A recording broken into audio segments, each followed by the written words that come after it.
Ya, saya akan menjelaskan tentang OSI atau Open System Interconnection. Pengertian OSI. Open System Interconnection atau OSI adalah model referensi yang mana tercipta dalam bentuk kerangka konseptual. Bahkan sekarang ini ia telah menjadi suatu standar koneksi untuk sebuah komputer. Selain itu, ia diciptakan juga memenuhi tujuan tertentu. Di dalam OSI sendiri terdapat 7 lapisan OSI layer dan fungsinya yang memiliki perannya masing-masing. Apa saja ketujuh urutan layer OSI yang dimaksud? Berikut ini penjelasannya untuk Anda. 7 layer OSI terdiri dari physical layer, data link layer, network layer, transport layer, session layer, presentation layer, application layer. Physical layer bisa dibilang bahwa physical layer ini adalah yang paling utama. Tanggung jawabnya OSI layer ini adalah dalam hal melakukan transmisi terhadap bit data.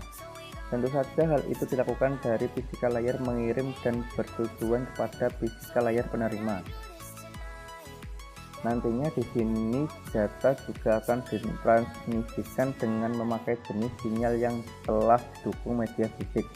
Katakanlah seperti kabel, tegangan listrik, frekuensi radio, atau juga infrared dan cahaya biasa.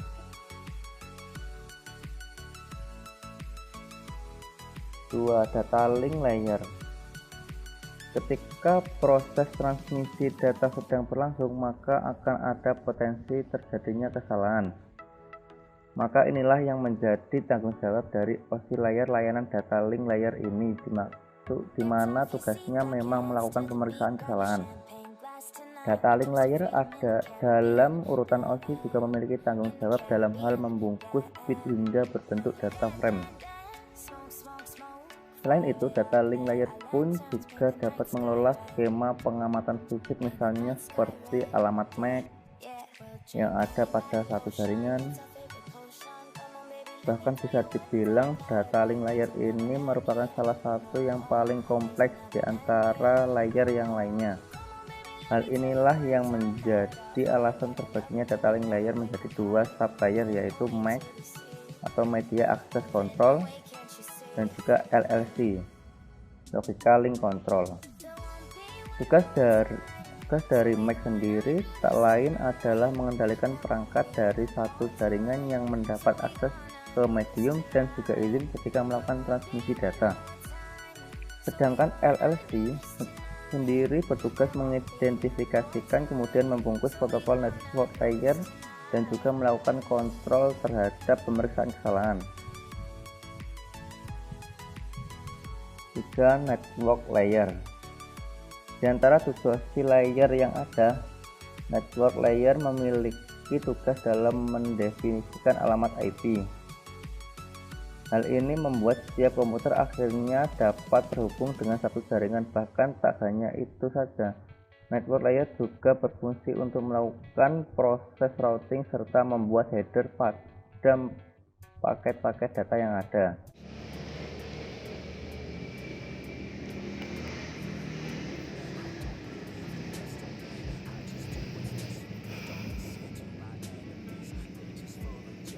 Yang keempat, syarat transport layer untuk pengiriman pesan antara dua atau lebih host yang ada dalam jaringan, maka ini adalah tanggung jawab dari transport layer.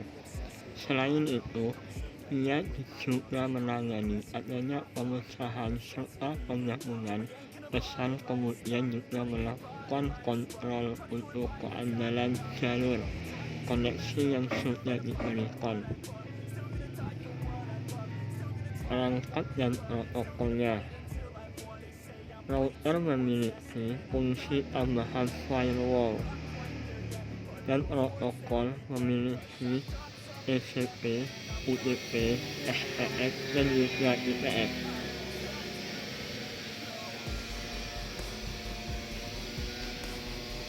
Yang kelima, session layer.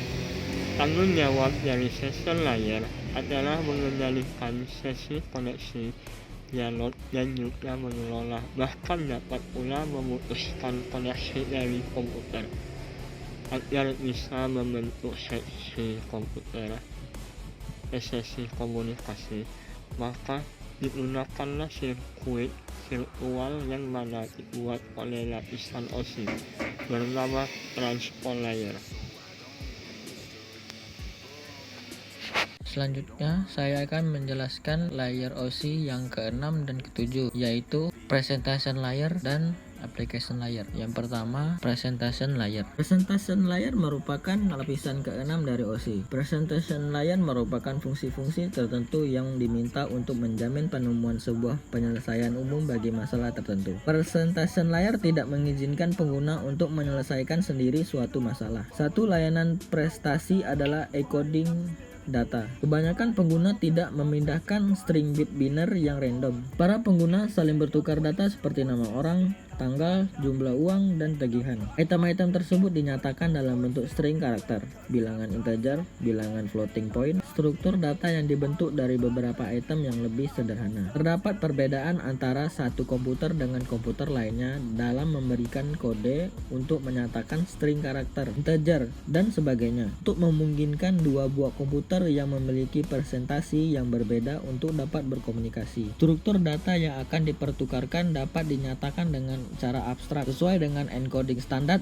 yang akan digunakan pada saluran. Presentation layer mengatur data struktur abstrak ini dengan mengkonversi dari representation yang digunakan pada sebuah komputer menjadi representation standar jaringan, dan sebaliknya. Lapisan ini berhubungan dengan sintak data yang dipertukarkan antara entitas aplikasi. Tujuannya adalah untuk mengatasi masalah perbedaan format penyajian data. Lapisan ini mendefinisikan sintaks yang digunakan antar entitas aplikasi. Secara umum, fungsi dari presentation layer adalah 1. Enkripsi dan dekripsi dari suatu pesan atau alasan keamanan. 2. Kompresi dan dekompresi suatu pesan sehingga dapat dikirim pada jaringan secara efisien. 3. Menformat grafis. 4. Melakukan translasi konten. 5. Melakukan translasi yang sifatnya spesifik terhadap suatu sistem tertentu. 6. Menyajikan data. 7. Sebagai layanan penterjemah. 8. Menentukan tipe data seperti gambar, audio, video, atau teks. Enkripsi dan ekstensi file agar file siap ditampilkan di layar aplikasi. Presentation layer bertugas untuk melakukan 1. Karakter coded translation. 2. Data conversion seperti bit order, CR, strip CR, _LF, integer floating point, dan sebagainya. 3. Data compression untuk mengurangi jumlah bit yang harus ditransmisikan ke jaringan. 4. Data encryption untuk keamanan, misalnya password encryption. Contoh penggunaan. Salah satu contoh dari presentation layer adalah saat mendefinisikan format data yang mewakili data tersebut. Mendefinisikan format data ini sangatlah penting. Contohnya sewaktu kita mengirim atau menerima email yang biasanya dalam format ISCII atau HTML. Apabila formatnya menyediakan layanan untuk layar yang di atasnya, dia memformat data yang akan dikirim melalui jaringan supaya aplikasi yang menerima mengerti dan memahami, bahkan bisa memanipulasi data tersebut. Contoh aplikasi. Pengaplikasian dari presentation layer pada dasarnya adalah penerjemah, pengkodean, dan pengkonversi. Teknik transfer data yang berhasil adalah dengan mengadaptasi data tersebut dalam format standar sebelum dikirim. Tugas-tugas seperti konversi, dekompresi, enkripsi, dan deskripsi data berhubungan pada presentation layer. Standar yang digunakan untuk mengatur presentation grafis, film, dan suara adalah PIT, TIFF, JPG, MIDI, MPEG, QuickTime, dan RTF. Contoh dari protokol lapisan presentasi yang paling banyak dikenal dan dipakai orang adalah enkripsi data dan kriptografi. Definisi enkripsi. Enkripsi adalah sebuah proses yang melakukan perubahan sebuah kode dari yang biasa dimengerti menjadi sebuah kode yang tidak bisa dimengerti atau tidak terbaca. Enkripsi dapat diartikan sebagai kode atau cipher. Sebuah cipher menggunakan suatu algoritma yang dapat mengkodekan sebuah aliran data dari sebuah pesan menjadi kriptogram yang tidak dimengerti. Karena teknik cipher merupakan suatu sistem yang telah siap untuk diotomasi, maka teknik ini digunakan sistem keamanan komputer dan jaringan. Enkripsi yang dimaksud untuk melindungi informasi agar tidak terlihat oleh orang atau pihak yang bukan seharusnya. Enkripsi juga digunakan untuk verifikasi bila kita mendownload software. Misalnya, bagaimana kita tahu bahwa software yang kita download adalah yang asli, bukan yang telah dipasang trojan di dalamnya. Dalam hal ini terdapat 3 kategori enkripsi, yaitu 1. Kunci enkripsi rahasia. Dalam hal ini terdapat sebuah kunci yang digunakan untuk mengenkripsi dan juga sekaligus mendeskripsikan informasi. 2. Kunci enkripsi publik. Dalam hal ini 2 kunci digunakan, satu untuk proses enkripsi dan yang lain untuk proses dekripsi. 3. Fungsi one way atau fungsi satu arah adalah suatu fungsi di mana informasi enkripsi untuk menciptakan signature dari informasi asli yang bisa digunakan untuk keperluan autentifikasi. Enkripsi dibentuk dengan berdasarkan suatu algoritma yang akan mengacak suatu informasi menjadi bentuk yang tidak bisa dibaca atau tidak bisa dilihat. Dekripsi adalah proses dengan algoritma yang sama untuk mengembalikan informasi teracak menjadi bentuk aslinya. Algoritma yang digunakan harus terdiri dari susunan prosedur yang direncanakan secara hati-hati yang harus secara efektif menghasilkan sebuah bentuk transkripsi yang tidak bisa dikembalikan oleh seorang bahkan sekalipun mereka memiliki algoritma yang sama. Definisi kriptografi. Kriptografi adalah suatu ilmu atau seni pengamanan pesan yang dilakukan oleh kriptografer. Sedangkan kriptanalisis adalah suatu ilmu dan seni pembuka ciphertext dan orang yang melakukan disebut kriptanalis. Kriptosistem adalah suatu fasilitas untuk mengkonversikan plain text ke ciphertext dan sebaliknya. Dalam sistem ini, seperangkat parameter yang menentukan transformasi penciperan tertentu disebut suatu set kunci. Proses enkripsi dan dekripsi diatur oleh satu atau beberapa kunci kriptografi. Secara umum, kunci-kunci yang dapat digunakan untuk proses pengenkripsian dan pendeskripsian tidak perlu identik, tergantung pada sistem yang digunakan. Algoritma kriptografi terdiri dari algoritma enkripsi atau E dan algoritma deskripsi atau D. Algoritma enkripsi menggunakan kunci enkripsi atau KE dan algoritma deskripsi menggunakan kunci deskripsi KD. Secara umum, operasi enkripsi dapat diterangkan secara matematis sebagai berikut. EK dalam kurung M sama dengan C atau proses enkripsi. DK dalam kurung C sama dengan M atau proses deskripsi. Pada saat proses enkripsi, kita menyandikan pesan M dengan suatu kunci K lalu dihasilkan pesan C. Sedangkan pada proses enkripsi, pesan C disebut uraian dengan menggunakan kunci K, sehingga dihasilkan pesan M yang sama seperti pesan sebelumnya. Dengan demikian, keamanan suatu pesan tergantung pada kunci ataupun kunci-kunci yang digunakan dan tidak tergantung pada algoritma yang digunakan. Sehingga algoritma-algoritma yang digunakan tersebut dapat dipublikasikan dan dianalisis. Serta produk-produk yang menggunakan algoritma tersebut dapat diproduksi secara umum. Tidaklah menjadi masalah apabila seorang mengetahui algoritma yang kita gunakan. Selama ia tidak mengetahui kunci yang dipakai, ia tetap tidak bisa membaca pesan. Yang kedua, application layer. Application layer adalah lapisan yang menjadi pusat terjadi sesuatu interaksi antar pengguna atau end user. Dengan aplikasi yang bekerja menggunakan fungsionalitas sebuah jaringan, selain itu juga mempunyai fungsi untuk melakukan konfigurasi mengenai bagaimana cara aplikasi dapat bekerja menggunakan resource jaringan.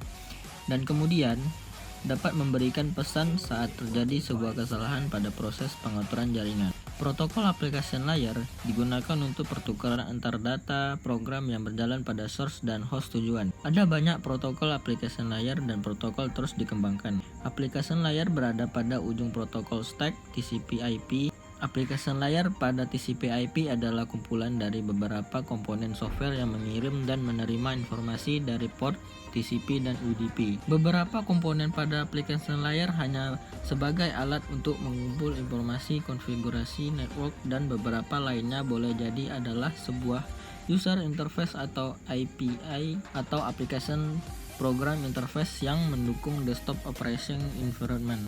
Contoh beberapa service dan protokol yang berada pada application layer adalah 1.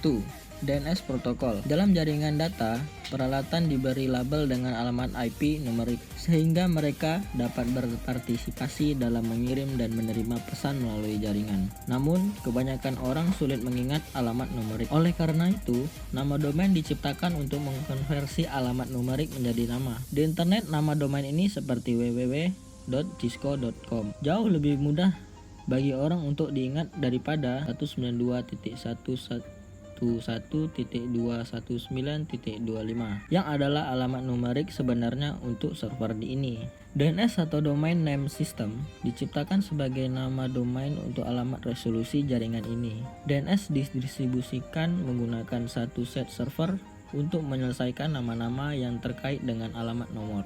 Protokol DNS mendefinisikan sebuah layanan otomatis yang cocok dengan nama sumber daya dengan alamat jaringan yang dibutuhkan numerik. Hal ini termasuk format untuk pernyataan, tanggapan, dan format data. Komunikasi protokol DNS menggunakan format tunggal yang disebut pesan. Format pesan ini digunakan untuk semua jenis permintaan klien dan respon server, pesan kesalahan, dan transfer informasi sumber daya catatan antar server. Dan ini adalah contoh gambaran dari DNS server. Sistem operasi komputer juga memiliki utilitas yang disebut NSLookup yang memungkinkan pengguna secara manual query server nama untuk menyelesaikan nama host yang diberikan. Utilitas ini juga dapat digunakan untuk memecahkan masalah resolusi nama dan untuk memastikan satu saat ini dari server nama. Ini adalah gambaran dari NSLookup. Selanjutnya ada 2 HTTP protokol. Ketika sebuah alamat web URL atau Uniform Resource Locator yang diketik ke dalam web browser. Web browser melakukan koneksi ke web service yang berjalan pada server menggunakan protokol HTTP. Web browser adalah aplikasi klien komputer kita gunakan untuk terhubung ke World Wide Web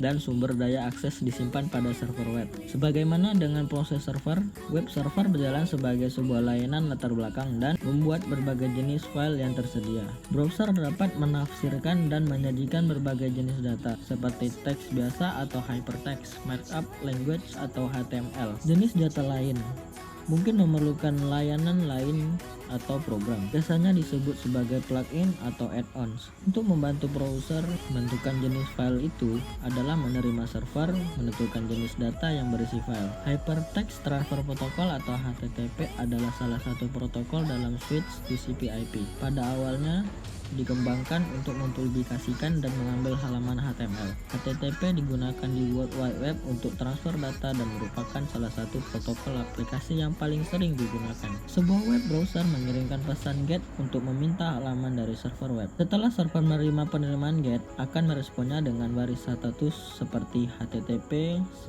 /1.1.200 OK.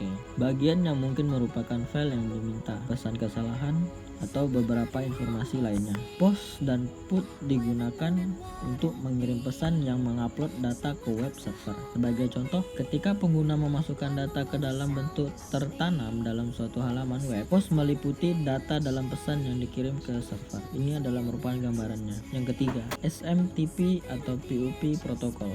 Email adalah layanan jaringan yang paling populer. Telah merevolusi cara orang berkomunikasi melalui kesederhanaan dan kecepatan. Namun untuk dijalankan pada komputer, email memerlukan beberapa aplikasi dan layanan. 2 contoh aplikasi protokol lapisan adalah PUP atau Post Office Protocol dan SMTP atau Simple Mail Transfer Protocol. Ketika orang menulis pesan email, mereka biasanya menggunakan aplikasi yang disebut MUA atau Mail User Agent atau klien email. MUA memungkinkan pesan yang akan dikirim dan tempat-tempat pesan yang diterima ke kotak surat klien. Dalam proses yang berbeda, untuk menerima pesan email dari server email, klien email dapat menggunakan PUP. Mengirim email baik dari klien atau server menggunakan format pesan dan string pemerintah yang didefinisikan oleh protokol SMTP. Biasanya klien email menyediakan fungsionalitas dari kedua protokol dalam satu aplikasi. Ini adalah merupakan gambaran dari email klien atau MFA. Adapun yang keempat yaitu FTP, File Transfer Protocol. File Transfer Protocol atau FTP adalah protokol Line Application Layer yang umum digunakan. FTP dikembangkan untuk mentransfer file antar klien dan server. Client FTP adalah sebuah aplikasi yang berjalan pada komputer yang digunakan untuk mendorong dan menarik file dari server yang menjalankan daemon FTP.